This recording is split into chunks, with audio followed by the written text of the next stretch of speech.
Varicose veins బాధితులకు శుభవార్త. హైదరాబాద్ లో ఉచిత కన్సల్టేషన్ మరియు స్క్రీనింగ్ కొరకు ఎవిస్ హాస్పిటల్స్ ని సంప్రదించండి.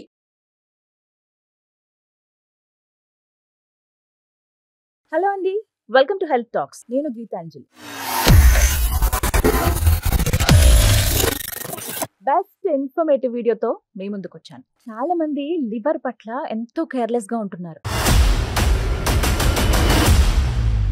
అలా ఉన్నవాళ్ళు ఏం లేదు, జస్ట్ ఈ డ్రింక్ తాగండి, 2 రోజుల్లో మీ లివర్ అంతా క్లెన్స్ అయిపోతుందని చెప్పి రకరకాల వీడియోస్ మనం ఈ మధ్య చూస్తూ ఉన్నాం. ఇవన్నీ ఎంత నిజం? కొన్ని డీటాక్స్ వాటర్ అవి మనం తాగితే మన లివర్ క్లెన్స్ అయిపోతుందా? ఇలాంటి చాలా డౌట్స్ ఇవాల్టి వీడియోలో నేను మీకు క్లియర్ చేయబోతున్నాను. ప్రస్తుతం నాతో పాటు ఉన్నారు ప్రముఖ హెపటాలజిస్ట్ డాక్టర్ కావ్య. వారితో మాట్లాడదాం. హలో డాక్టర్ గారు, welcome to our show. Thank you. మీకు ఒక సూపర్ డ్రింక్ చెప్తాను మేడం. అది ఎలా ఉంటుందంటే 2 రోజుల్లో మీ లివర్ క్లెన్స్ అయిపోతుంది అంతే. హెపటాలజిస్ట్ కే నువ్వు సలహాలు ఇస్తున్నావా అని అనకండి. బట్ చాలా వీడియోస్ ఇలా చూస్తున్నాను. జస్ట్ ఒక బాటిల్ వాటర్లో 1 లీటర్ బాటిల్ తీసుకోండి, చక్కగా వాటర్ నింపండి. అందులో కట్ చేసిన కీర, ఒక కొంచెం అల్లం ముక్కలు, పుదీనా, కుదిరితే సబ్జా గింజలు, కొంచెం లెమన్ కూడా డైరెక్ట్గా లెమన్ పీసెస్ అలా కట్ చేసి వేసేసి నైట్ అంతా అలా ఉంచేయండి. ఎర్లీ మార్నింగ్ పరగడుపున ఈ డ్రింక్ తాగండి. 2 రోజులు ఇలా తాగి చూడండి, మీ లివర్ కంప్లీట్గా క్లెన్స్ అయిపోతుంది. ఎంత పాడైపోయిన లివర్ అయినా మళ్ళీ నార్మల్ స్టేజ్కి వచ్చేస్తుంది. ఇలా నేను చాలా వీడియోలు చూసాను. కరెక్ట్ అండి. Is it true? నేను కూడా చూసాను. వర్క్ అవుతుందా అసలు ఇది? సో నేను మీకు ఇప్పుడు మీరు చెప్పినవన్నీ డస్ట్బిన్ లో వేసినట్టు చెప్పారు. నేను కూడా అది యాక్చువల్లీ అంతే అని చెప్తాను. సో అవసరం లేనివన్నీ మీరు అందులో వేసారు కదా బాటిల్లో, అలాగే మన బాడీలో కూడా వేసినట్టు అది హెల్దీ కదా అని మీరు అనుకుంటున్నారు. బట్ అది ఏ రకంగా హెల్దీ అని ఎక్కడ ఏమి ప్రూవ్ అయ్యి లేదు. ఒక్క thing that it can do is అది ఆల్కలైన్ వాటర్ అని చెప్పుకోవచ్చు. ఆల్కలైన్ వాటర్ అంటే ఏంటంటే మన బాడీ ఎసిడిక్ గా ఉందనుకోండి, ఆ వాటర్ తాగితే ఆల్కలైన్ అవుతుంది, అంటే కొంచెం కూల్ అవుతుంది మన బాడీ. కానీ దానివల్ల లివర్ అనేది ఇంప్రూవ్ అయిపోయి పర్ఫెక్ట్ ఫంక్షన్ చేసి రన్ చేసే అంత సీన్ దానికి లేదు. They are all not true అండి. సో డీటాక్స్ డ్రింక్స్ అని ఫ్యాన్సీగా చెప్పేవి పనిచేయ. ఇంకోటి మోస్ట్ ఇంపార్టెంట్ గా తెలుసుకోవాలి ఏంటంటే, డీటాక్స్ డ్రింక్స్ అని పేర్లతో చాలా మంది రా వెజిటబుల్స్ గ్రైండ్ చేసుకుని తాగుతున్నారు. ఇప్పుడు మీరు లెమన్, పుదీనా అవన్నీ అన్నారు. పుదీనా అండ్ స్పినచ్ కూడా యూస్ చేస్తారు ఇందులో. సో ఇలా గ్రైండ్ చేసుకుని early morning on empty stomach చాలా మంది తీసుకుంటారు. బేసిక్లీ వీటిల్లో ఏముంటాయంటే ఆక్సలేట్స్ అని ఉంటాయి. ఆక్సలేట్స్ అనేవి కిడ్నీకి మంచిది కాదు. సో అసలు ఫస్ట్ ఆఫ్ ఆల్ ఇవి తీసుకోకూడదు. దీనివల్ల బెనిఫిట్ ఏమన్నా ఉందా లేదా సెకండరీ, బట్ దీనివల్ల హార్మ్ అయితే ఉంది. సో ఎస్ సో కూలెంట్ లాగా మీరు తీసుకోవాలి అంటే వన్స్ ఇన్ వైల్ ఏమైనా తీసుకోవచ్చు కానివ్వండి. బట్ ఈ డీటాక్స్ డ్రింక్స్ వల్ల మీకు ఆల్రెడీ పాడైపోయిన లివర్ ని మీరు 1 night లో మ్యాజిక్ పవర్ తో ఏమి చేయలేరు ఖచ్చితంగా. సో రా వెజిటబుల్స్ ని గ్రైండ్ చేయటము ఇవన్నీ I will not advice. A vegetables మీరు అవాయిడ్ చేయమని చెప్తారు? ఖచ్చితంగా కేల్ అని ఉంటుంది, స్పినచ్ అని ఉంటుంది. వీటిని మాత్రం డైరెక్ట్ గా గ్రైండ్ చేసి తాగకూడదు. వీటిలో ఎక్కువ ఆక్సలేట్స్ ఉంటాయి. ఆక్సలేట్స్ వల్ల కిడ్నీ స్టోన్స్ కానివ్వండి, కిడ్నీ ఎఫెక్ట్ అయ్యే అవకాశం ఎక్కువ. పాలకూరని ఉడికించి తీసుకోవచ్చా? ఏవి తీసుకో, అసలు జ్యూస్ లాగా పాలకూరని కూరలాగే తినండి ప్లీజ్. సో దాన్ని జ్యూసులు గీసులు ఏమి చేయొద్దు. అది చాలా డేంజర్. కొత్త విషయం తెలుసుకున్నాను మ్యామ్. కానీ ఇప్పుడు వేసేటువంటి, ఇప్పుడు మీరు అన్నారు కూరగాయలు వేయద్దు, ఓకే, మరి ఫ్రూట్స్ సంగతి? చాలా మంది ఆరెంజెస్ కూడా ఇలాగ ఇన్ఫ్యూజ్ బాటిల్స్ అని వచ్చాయి.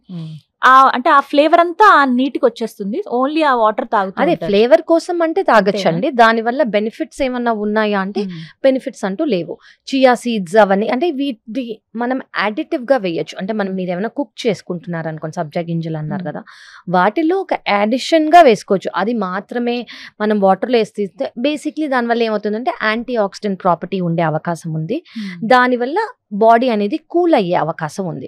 కానీ దానికి మించి లివర్ ని ఏదో పర్ఫెక్ట్ సూపర్ హ్యూమన్ లాగా, సూపర్ ఆర్గన్ లాగా చేసే అవకాశం అయితే లేదు. అంటే డాక్టర్ గారు మీరు చెప్పిన తర్వాత నాకు అర్థమైంది, అది 2 రోజులు కాదు కదా, 2 సంవత్సరాలు తాగినా లివర్ క్లెన్స్ అవ్వదన్నమాట. ఏమి అవ్వదండి. ఇవి తీసుకున్న వాళ్ళు గ్యాస్ట్రైటిస్ డెవలప్ అయిన వాళ్ళు ఉన్నారు. సో దీని వల్ల అంటే ఎంటీ స్టమక్ లో కొన్ని గ్యాస్ట్రైటిస్ కి పడనివి ఉన్నాయి ఇందులో, లైక్ లెమన్ కానివ్వండి, పుదీనా కానివ్వండి. సో గ్యాస్ట్రైటిస్ ఉన్న వాళ్ళు ఇవి ట్రై చేశారనుకోండి, వాళ్ళకి గ్యాస్ట్రైటిస్ అనేది వర్సన్ అవుతుంది. సో అందరూ జస్ట్ ఒక ఫ్యాషన్ హ్యాక్ లాగా ఏది పడితే అది స్టార్ట్ చేయకూడదు. ఎవరికి ఇది స్టార్ట్ చేయాలో, ఎవరికి అసలు ఇంప్రూవ్ అవ్వకపోయినా అట్లీస్ట్ హార్మ్ చేయకూడదు.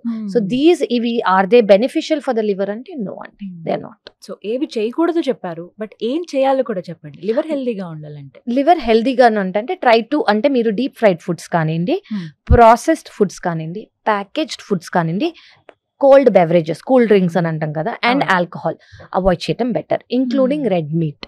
సో ఎస్పెషలీ చాలా మంది ఆల్కహాల్ తో పాటు డీప్ ఫ్రైడ్ ఫుడ్స్, బిర్యానీ ఒక ఫుల్ ప్యాకేజ్ లాగా, అంటే వీకెండ్ అంటే అదొక మీల్ సెలబ్రేషన్. సో అదొక ఎమోషన్. సో ఆ ఎమోషన్ మనకి ఫ్యూచర్ లో ఏ బ్యాడ్ ఎమోషన్ రాకుండా ఇది మనం స్టాప్ చేస్తే వెరీ ఇంపార్టెంట్. కంట్రోల్ చేసుకోవాలి ఖచ్చితంగా. ఏవి తీసుకోవాలి పర్టికులర్ గా వెజిటబుల్స్ లో చెప్తారా, ఏది లివర్ కి మంచిది, ఏ వెజిటబుల్ అలా? ఎనీ ఫ్రూట్స్ అండి, any vegetables are very good for liver. So basically మనం లివర్ అంటే మనం లివర్ గురించి మాట్లాడే కన్నా గట్ గురించి, డైజెషన్ గురించి మాట్లాడుకున్నాం అనుకోండి, ఈజీగా డైజెస్ట్ అయ్యే ప్రతిదీ లివర్ కి మంచిది. ఎందుకంటే లివర్ లో బర్డెన్ కాదు కాబట్టి. డిఫికల్ట్ గా డైజెస్ట్ అంటే ఎక్కువ టైం ప్రాసెస్ తీసుకునేదంతా లివర్ కి ఎక్కువ పని పడుతున్నట్టు అనమాట. సో జనరలీ మన డైజెషన్ ప్రాసెస్ అనేది మౌత్ టు స్టమక్ ఒక 3 గంటలు పడుతుంది. 3 గంటల తర్వాత స్మాల్ ఇంటెస్టైన్ లోకి వెళ్తుంది. దాని తర్వాత మొత్తం డైజెస్ట్ అయ్యి బయటకు వెళ్ళడానికి 24 అవర్స్ కొంతమందికి, 48 అవర్స్ కొంతమందికి, 72 అవర్స్ కొంతమందికి పడుతుంది అనమాట. సో ఈ 3 to 6 అవర్స్ ని వాటర్ అయితే 2 అవర్స్ అవుతుంది డైజెస్ట్ అవ్వడానికి. మనం వాటర్ అంటే వెంటనే వెళ్ళిపోతుంది అలా. సో వాటర్ అనేది డైజెస్ట్ అవ్వడానికి కానివ్వండి. డిఫికల్ట్ టు డైజెస్ట్ ఏంటి అంటే కార్న్ అని చెప్పుకోవచ్చు. కార్న్, బీన్స్ అంటే 6 to 8 అవర్స్ కూడా పట్టొచ్చు కొంతమందికి. గ్యాస్ట్రైటిస్ అనేది ఉన్నదనుకోండి వాళ్ళకి ఇంకా ఎక్కువ సమయం పట్టే అవకాశం ఉంది. బీన్స్, లెగ్యూమ్స్ అని అంటాము, రెడ్ మీట్, ఇవి చాలా ఎక్కువ టైం పడుతుంది. అండ్ ఏవి ఫాస్ట్గా అంటే వాటర్ కంటెంట్ ఉన్న ఫ్రూట్స్ కానివ్వండి, వెజిటబుల్స్ కానివ్వండి ఫాస్ట్గా డైజెస్ట్ అవుతాయి. అంటే మన rice, plain rice, brown rice కూడా చాలా ఫాస్ట్గా డైజెస్ట్ అవుతాయి. సో వాటర్ కంటెంట్ ఉన్న ఫ్రూట్స్, అది వాటర్ మెలన్ కానివ్వండి, రాడిష్ కానివ్వండి, ఆల్ దిస్ కుకుంబర్ కానివ్వండి, వీటన్నిటికీ ఫాస్ట్గా డైజెస్ట్ అవుతుంది. లివర్కి కానివ్వండి, డైజెషన్ ప్రాసెస్కి కానివ్వండి అంత బర్డెన్ కాదు. Okay. So non veg lovers చాలా మంది ఉన్నారు, వీళ్ళకి లివర్ హెల్దీగా ఉండాలంటే వాళ్ళు ఎలా తీసుకోవాలి అసలు? నాన్ వెజ్ చాలా మంది డైలీ తినే వాళ్ళు ఉంటారండి. ఇంకా ఒక రోజులో మాకు నాన్ వెజ్ లేనిదే మాకు ముద్ద దిగదు అనే వాళ్ళు ఉంటారు. 100% అలవాటు అయిపోయి ఉంటారు. సో వాళ్ళు ఎలా కేర్ తీసుకోవాలి? అంటే నాన్ వెజ్ అనేది తీసుకోవటం హామ్ కాదండి, కానీ ఎలాంటి తీసుకున్నారా? డీప్ ఫ్రైడ్ ఫుడ్స్ తీసుకుంటున్నారా, నాన్ వెజ్ బిర్యానీ లాగా తీసుకుంటున్నారా, గ్రేవీ లాగా తీసుకుని ఎక్కువ మసాలాలు వేసుకొని డీప్ గా ఆయిల్ వేసుకుంటే అలా తీసుకోవటం ఈజ్ నాట్ గుడ్. అది again will lead to fatty liver. మీరు only chicken, fish, egg white తీసుకుంటున్నారు అనుకోండి, they are good for the liver. కానీ అది ఎలాగా, నేను బాయిల్ చేసి తీసుకోమని అడగను. అట్లీస్ట్ ఆయిల్ అనేది రిఫైన్డ్ ఆయిల్స్ తీసుకోకుండా, ఫస్ట్ థింగ్ డీప్ ఫ్రైడ్ గా తీసుకోకుండా తీసుకుంటే it is beneficial for the liver. ఎందుకంటే ఆయిల్ చూసుకుంటే దానిలో ఫ్యాట్స్ ఎక్కువ ఉంటాయి. ఫ్యాట్స్ ఎక్కువ ఉంటే మళ్ళీ ఫ్యాటీ లివర్ వచ్చే అవకాశం ఉంటుంది. వీక్ లో ఎన్నిసార్లు అడ్వైజబుల్? అలా ఏం లేదండి, చాలా మందికి నాన్ వెజ్ అలవాటు ఉన్నా కూడా వాళ్ళ డైజెషన్ అనేది ఫాస్ట్ గా అయిపోతుంది. ఇది మెటబాలిజం ని బట్టి ఉంటుంది. ఆ మెటబాలిజం ఏంటి, వాళ్ళకి సరిగ్గా అరుగుతుందా లేదా, వాళ్ళకి సరిగ్గా పనిచేస్తుందా లేదా, వాళ్ళకి ఎలా ఉంటుందని ఆ పర్టికులర్ పర్సన్ కి తెలిసిపోతుంది. ఓకే, నాన్ వెజ్ తిన్నాను, నాకు పడలేదు, అది బ్లోటింగ్ అయి ఉండొచ్చు, గ్యాస్ అయి ఉండొచ్చు, మోషన్ సరిగ్గా రాకపోయి అయి ఉండొచ్చు, వెయిట్ గెయిన్ అయి ఉండొచ్చు, అలా చాలా విధాలుగా ఆ పర్టికులర్ పర్సన్ కి తెలిసిపోతుంది. సో వాళ్ళకి పడట్లేదు అని తెలియగానే వాళ్ళు తగ్గించుకోవటం better. So basically non veg especially chicken, fish, egg white ఏంటంటే అవి ప్రోటీన్. మనం అది వెజ్ ప్రోటీన్ కానివ్వండి, నాన్ వెజ్ ప్రోటీన్ కానివ్వండి, ప్రోటీన్ అనేది డైజెస్ట్ అవ్వడానికి ఎక్కువ సమయం పడుతుంది. సో ఎక్కువ సమయం పట్టేవన్నీ మనం కొంచెం లైట్ ఆయిల్స్ తో కానివ్వండి, వితౌట్ ఆయిల్ కానివ్వండి, సాలెడ్ రూపంలో కానివ్వండి, ఆలివ్ ఆయిల్ యూస్ చేసుకొని బ్రష్ చేసుకుని తింటే ఇట్ ఈస్ ఈవెన్ బెటర్. మనం ఏదైనా మీల్ తీసుకునేటప్పుడు లంచ్ ఆర్ డిన్నర్ ముందు సలాడ్ తీసుకుంటే చాలా మంచిది, లివర్ కూడా చాలా మంచిది. 100% రైట్ అండి. నేను ఇది ఈ మధ్య అందరికి ఖచ్చితంగా చెప్పేది ఏంటంటే, మీల్ స్టార్ట్ చేసే ముందు ఫస్ట్ సాలెడ్స్ తీసుకోండి. ఫస్ట్ అదొక బ్యాలెన్స్ డైట్, మనకు అన్ని కైండ్స్ ఆఫ్ న్యూట్రియంట్స్ అందులోంచి వస్తాయి. అది ఫస్ట్ వైటమిన్స్ కానివ్వండి, మినరల్స్ కానివ్వండి. సెకండ్ థింగ్ ఏంటంటే, దాని వల్ల మనం ఈ జంక్ ఫుడ్ తినటం కొంచెం తక్కువ చేస్తాము. Okay, so this is a very important step. అది వెయిట్ లాస్ కోసమే అవ్వనివ్వండి లేదా న్యూట్రిషనల్ బెనిఫిట్. ఇప్పుడు మనము ఏదైనా వండేసేసరికి అది డీప్ ఫ్రై చేసేసరికో లేకపోతే ప్రాసెస్ చేసేసరికో దాని వాల్యూ అనేది పోతుంది. మనం రాగా తీసుకున్నాం అనుకోండి, దాని వాల్యూ అనేది మనకి ఫుల్ బెనిఫిట్ వచ్చే అవకాశం ఉంది. సలాడ్ లో ఏవి ముఖ్యంగా ఉండాలండి? సో గ్రీన్స్ అనేది చాలా important, they are fibre for us. So మనం ప్రోటీన్, మనకి బ్యాలెన్స్ డైట్ అంటే ఏంటంటే మనకి కార్బోహైడ్రేట్స్ ఉండాలి, ప్రోటీన్ ఉండాలి, గుడ్ ఫ్యాట్ కూడా ఉండాలి, ఫైబర్ కూడా ఉండాలి. సో ఫైబర్ అనేది మనకి గ్రీన్స్ లో ఏ గ్రీన్ అన్నా తీసుకోండి, అది స్పినాచ్ కానివ్వండి, కేల్ కానివ్వండి, బ్రోకలీ కానివ్వండి, anything that is green in colour is fibre. So అది తీసుకోవాలి. కార్బోహైడ్రేట్స్ మనకి జనరలీ మన స్టేపుల్ ఫుడ్ రైస్, చపాతి అవి మనకి ఈజీగా కార్బోహైడ్రేట్స్ అనేది దొరుకుతుంది.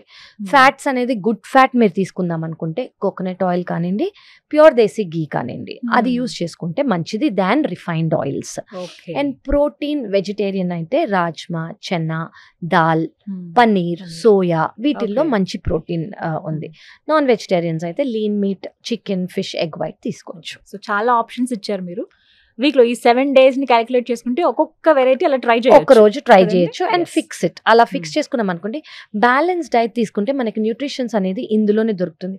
సెకండ్ థింగ్ అంటే ఏంటంటే మనం ఒకవేళ బ్యాలెన్స్ డైట్ తీసుకున్నాం అనుకోండి, మన షుగర్ స్పైక్స్ అనేవి అవ్వవు. షుగర్ స్పైక్స్ అవ్వనప్పుడు ఏమవుతుందంటే ఇన్సులిన్ అంత సెక్రీట్ అవ్వాల్సిన అవసరం ఉండదు, మనకి ఎనర్జీ అనేది ఫుల్ గా ఉంటుంది. థర్డ్ అనేది స్వీట్ క్రేవింగ్స్ కానివ్వండి, ఫుడ్ క్రేవింగ్స్ కానివ్వండి తక్కువ అవుతాయి. ఓకే, అదనమాట సీక్రెట్. ఎప్పుడైనా సరే మీల్ తీసుకునే ముందు సలాడ్ డెఫినెట్ గా తీసుకోవాలి. ఖచ్చితంగా, it's a very very good alternative. Thank you so much ma'am, చాలా ఇన్ఫర్మేషన్ ఇచ్చారు అండ్ మంచి టిప్స్ ఇవి అందరూ ఫాలో అవ్వాలి డెఫినెట్ గా. వాళ్ళ లైఫ్ స్టైల్ కొంచెం మార్చుకోవాలి, హెల్దీగా ఉండాలి అని అంటే కనుక ఇవన్నీ చాలా బాగా పనికొస్తాయి. Thank you so much doctor. Pleasure is mine. Thank you.